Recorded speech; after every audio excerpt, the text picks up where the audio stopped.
Viewers, हमारे programmes पर राय comments ज़रूर कीजिए। यूट्यूब, इंस्टाग्राम और फेसबुक को लाइक कीजिए, वहीं शेयर करना ना भूलें। आपकी हौसला अफजाई हमारी ताकत है। मैं आपके सामने निज़ामुद्दीन औलिया रहमतुल्लाह अलैह का वाक़या ज़िक्र कर रहा था। आपकी माँ का, वालिद का इंतकाल हो गया था। माँ ने महबूब इलाही की तरबियत की।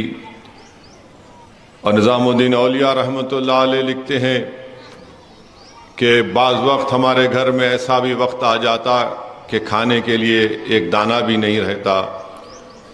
तो उनकी माँ ने उनकी इस तरह से तरबियत की कि माँ कहती कि निज़ाम आओ, आज हम अल्लाह के मेहमान हैं, आज हम अल्लाह के मेहमान हैं, अल्लाह से दुआ करते हैं। और महबूब इलाही लिखते हैं कि कोई ना कोई हमारे घर को खाने का सामान ला कर दे देता। और निज़ामुद्दीन औलिया की आदत थी कि जब हर महीना नया चांद देखते तो अपनी माँ के आकर पैर पड़ते, माँ के हाथ को चूमते। और एक वक्त ऐसा आया कि महबूब इलाही की माँ के पास जब वो नया चांद देख कर आए तो माँ ने कहा, निज़ाम अब आइंदा महीने जब तुम नया चांद देखोगे तो किसका हाथ चूमोगे? महबूब इलाही समझ गए कि माँ का इस दुनिया से रुखसत होने का वक्त आ गया। महबूब इलाही ने पूछा कि अम्मा जान, फिर मैं किसके पास जाऊंगा, मैं किसके हाथ चूमूंगा? तो माँ ने कहा कि निज़ाम मैं तुमको बताऊंगी। रात में तहज्जुद के वक्त माँ ने अब महबूब इलाही को बुलाया और कहा कि तुमने मुझसे सवाल किया था ना कि मेरे इस दुनिया से जाने के बाद मैं तुमको किस को सुपुर्द करूंगी। उस नेक बख्त माँ ने महबूब इलाही से कहा कि अपना दायां हाथ मेरे हाथ में दो। और फिर महबूब इलाही के दाएं हाथ को अपने हाथ में लेकर आपकी माँ ने कहा, या अल्लाह मैं निज़ाम को तेरे सुपुर्द कर रही हूँ। मेरे अजीज़ दोस्तों और बुजुर्गों, माँओं का बहुत बड़ा रोल होता है औलाद की तरबियत में। और हम इसीलिए बहुत ज़रूरी है कि माएँ अपनी औलाद की सही तरबियत करें। अल्लाह से मोहब्बत और रसूल अल्लाह सल्लल्लाहु अलैहि वसल्लम से मोहब्बत, अहले बैत से मोहब्बत उनके दिलों में डाले और कुरान और सुन्नत का उनको पाबंद बनाए। इसीलिए उलमाए कराम ने लिखा कि बेटी हमारी इज्जत है, बहन तो तुम्हारी और हमारी नामूस है, बीवियां हमारी ज़िंदगी की साथी हैं, माएँ हमारे तुम्हारों के ख़दमों में जन्नत कहा गया। मेरे अजीज़ दोस्तों और बुज़ुर्गों, मैं आपसे ये कहना चाहूँगा कि हम अपनी बीवियों से अच्छा सलूक करें। और याद रखिए, मैं तो मर्द हजरात से कई मरतबा कह चुका हूँ, बहुत से लोग मुझसे थोड़ा नाराज़ भी हुए। कुरान में, सुन्नत में कहीं पर भी ये नहीं लिखा है कि बीवी आपके कपड़े धोना। उलमाए कराम बैठे हैं, मुफ्ती साहब हैं, हसन फारूकी साहब हैं, कहीं पर यही नहीं लिखा गया कि बीवी आपके कपड़े धोना। कहीं पर भी यही लिखा गया कि आपको खाना पका के खिलाना। कहीं पर भी आप यही नहीं लिखा गया कि आप आए तो आपके सर को दबाना। नहीं लिखा गया कहीं पर भी। खाना पकाना, कपड़े धोना, घर को झाड़ू देना नहीं लिखा गया है। बल्कि दीन इस्लाम में लिखा गया है कि उसकी आमदनी में, बीवी की आमदनी में शौहर का हक नहीं है। शौहर की आमदनी में बीवी का हक है, घर चलाना है।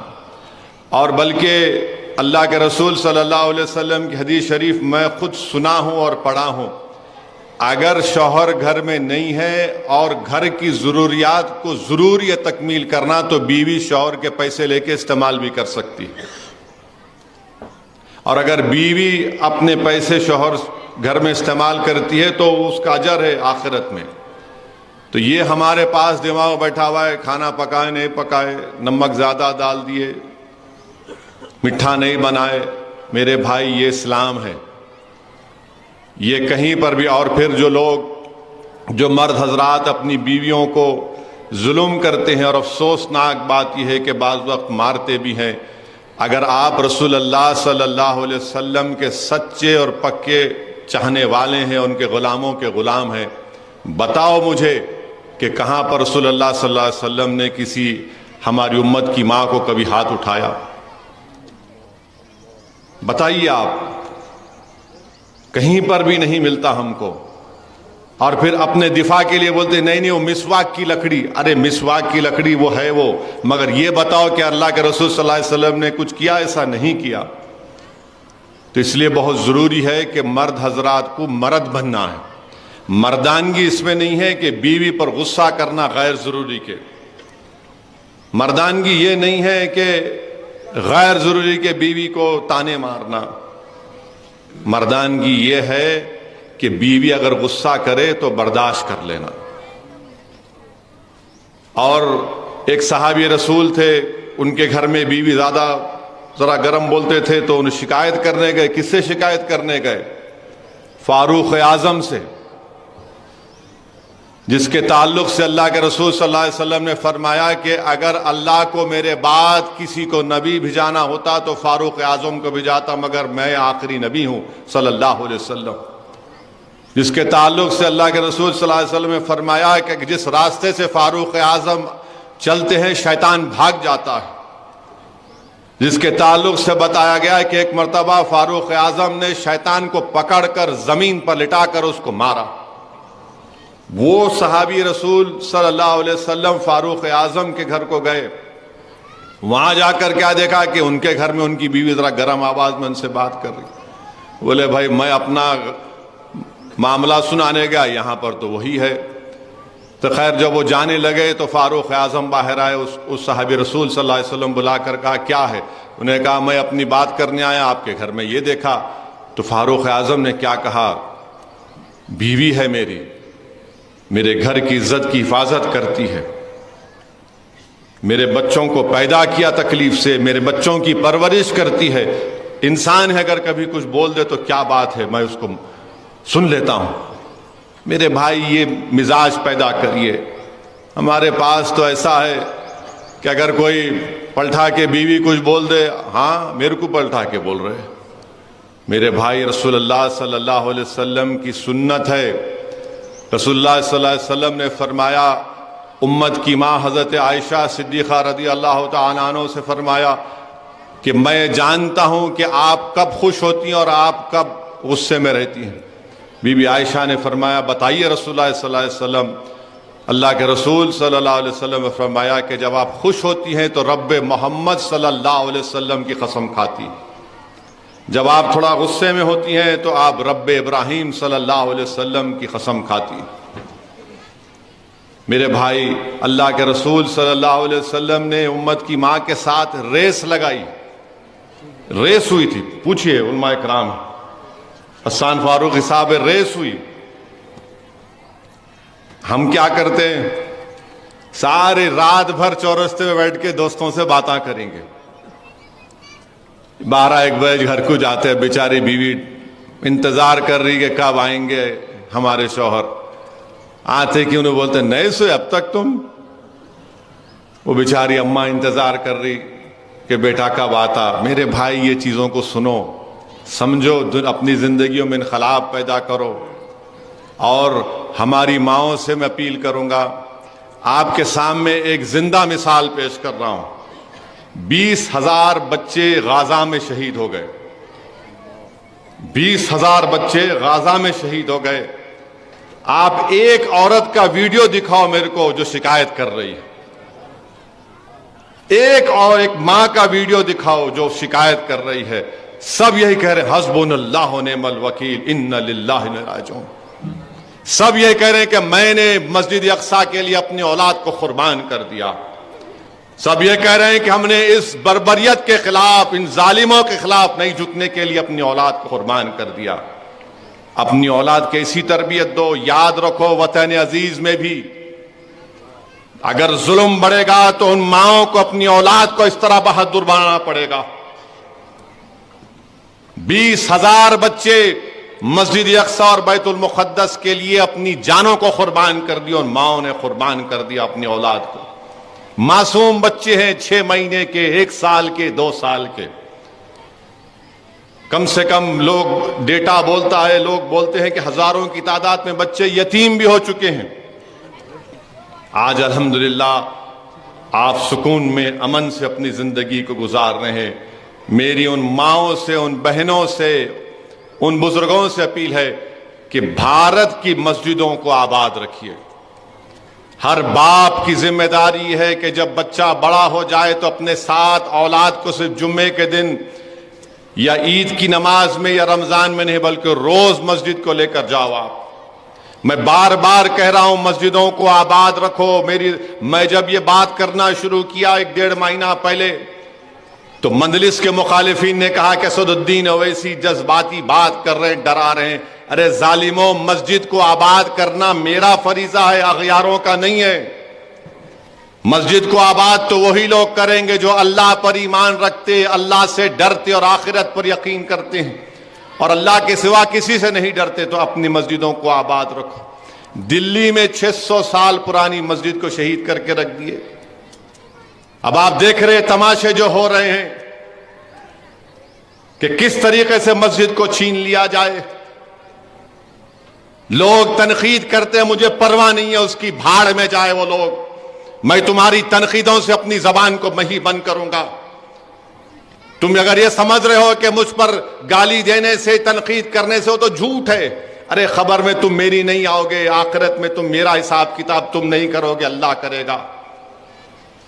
मेरे अजीज दोस्तों और बुजुर्गों, इसलिए अपनी मस्जिदों को आबाद रखो। और माँ और बहनें, अल्लाह के रसूल सल्लल्लाहु अलैहि वसल्लम से एक सहाबिया ने पूछा, रसूलुल्लाह सल्लल्लाहु अलैहि वसल्लम, मर्द हजरात तो मस्जिद में जाके नमाज पढ़ते, हम क्या करें?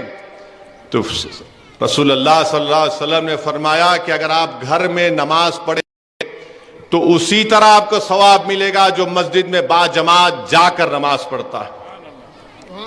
अल्लाह के रसूल सल्लल्लाहु अलैहि वसल्लम ने फरमाया कि जो माएं रात भर जागती हैं अपनी औलाद को पालते वक्त, उनको इस तरह का अजर और सवाब मिलेगा जो एक मुजाहिद पूरे मैदान में बातिल ताकतों से सामने ठहर कर मुकाबला करता है। उन माओं का क्या अजर होगा जिनकी औलाद में डाउन सिंड्रोम होता है या उनको मुख्तलिफ बीमारियां होती हैं, उनका मुकाम तो अल्लाह ही जानता है क्या होगा। बहरहाल अजीज दोस्तों और बुजुर्गों, मेरी इज़्ज़तदार और माँ और बहनों, दीन इस्लाम को अगर बुलंदी मिली, कामयाबी मिली तो सिर्फ और सिर्फ कुरान और सुन्नत की तालीमात पर अमल करने से मिली है। इसीलिए हम तमाम को कोशिश करना है। मैं मुफ्ती मस्तान साहब का शुक्रिया अदा करता हूँ, मुबारकबाद देता हूँ कि उन्होंने आज इस ख़वातीन का एक अज़ीमुश्शान इज्तिमा अमल में लाया और यकीनन हम आबादी के 50% हिस्से को कभी भी हम छोड़ नहीं सकते। हमारी जिम्मेदारी है कि हम अपनी ख़वातीन से भी बार बार उनको बताते रहें। और अल्लाह के रसूल सल्लल्लाहु अलैहि वसल्लम की सुन्नत है, अल्लाह के रसूल सल्लल्लाहु अलैहि वसल्लम हफ्ते में बुध के दिन ख़वातीन को बुलाकर पर्दे के पीछे से उनको इस्लाम की तालीमात देते थे। बल्कि इमाम मालिक रहमतुल्लाह अलैह की साहबजादियाँ, इमाम मालिक जब अपने शागिर्दों के साथ बैठकर वो हदीस को पढ़ते और गलत पढ़ते तो इमाम मालिक की साहबजादियाँ लकड़ी को मारकर बताती कि गलत पढ़े। तो ये चीज़ें हैं जिस पर आपको हमको गौर करना है। मैं ज़्यादा वक्त नहीं लेना चाहता हूँ, बस आप जैसा कि मुफ्ती मस्तान साहब ने कहा कि आप मजलिस इत्तेहादुल मुस्लिमीन के लिए दुआ करते रहिए। आप असदुद्दीन ओवैसी की शख्सियत के लिए मत करिए, मेरे जैसे लाखों लोग आएंगे चले जाएंगे, इस ज़मीन की ग़िज़ा बन जाएंगे। जमात बाकी रहना चाहिए, जमात मजबूती से बाकी रहना चाहिए। और रसूलुल्लाह सल्लल्लाहु अलैहि वसल्लम की हदीस है कि बड़ी जमात का साथ दो, इन जालिमों का, इन बातिलों का, इन मुनाफिकीन का साथ मत दो जो हमारे इत्तेहाद को तारातार करना चाहते हैं, जो हमारे इत्तेहाद को तोड़कर इंतशार को आम करना चाहते हैं, इसलिए कि वो अपनी अनानियत को इस सरजमीन पर मनाना चाहते हैं। वो इज्तिमाइयत को नहीं बल्कि अपनी शख्सियत को, अपनी इनफरादियत को मनाने के लिए इत्तेहाद के दुश्मन है ये लोग। तब मजलिस इत्तेहादुल मुस्लिमीन के लिए दुआ करते रहिए। वाखिर दावान अल्हम्दुलिल्लाहि रब्बिल आलमीन।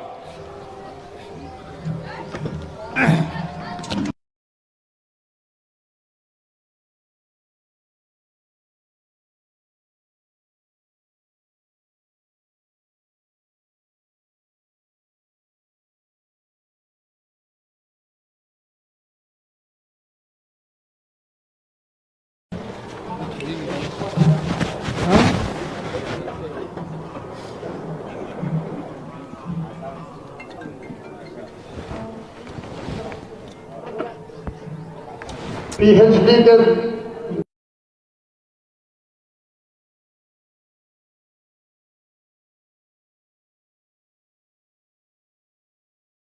اور مفتی شیخ عابد فقی ملت مفتی عظیم الدین صاحب قبلہ کے شخصیت حیات پر مقالہ تحریر کیے ہیں. بیرسٹر اسد الدین اویسی صاحب قبلہ کے ہاتھوں سے یہ مقالے